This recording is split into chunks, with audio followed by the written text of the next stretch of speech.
Bog svima, dragi svi, dobrodošli u Irena's Cro Cafe. U današnjoj epizodi ćemo nastaviti pričati o zanimljivostima u Hrvatskoj. Prije nego krenemo, velika hvala mojim Patreonima.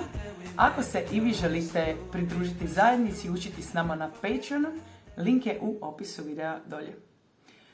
Ok, idemo saznati 5 zanimljivosti vezanih uz Hrvatsku. Krenut ćemo prvo s otocima. U Hrvatskoj postoji jedan otok u obliku srca. Otok je nenaseljen i nalazi se blizu Zadra. Radi se o otoku Galešnjaku.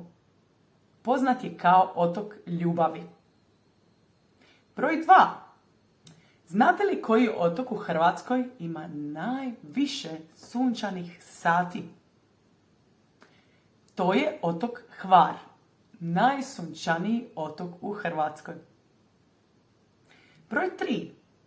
Hrvatska nije poznata samo po plažama.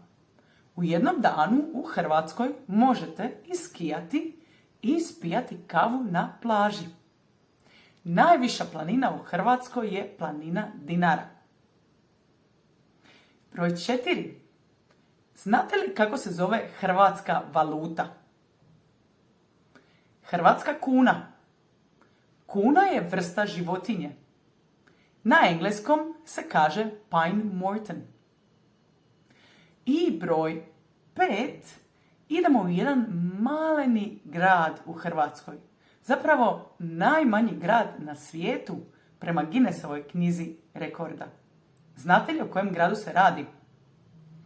Riječ je o Humu, gradu u Istri.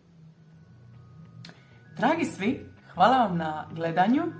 Ako želite učiti više, vježbati, učiti nove riječi, provjerite svakako link na Patreon u opisu videa i vidimo se neki drugi put. Hvala svima i čao, čao!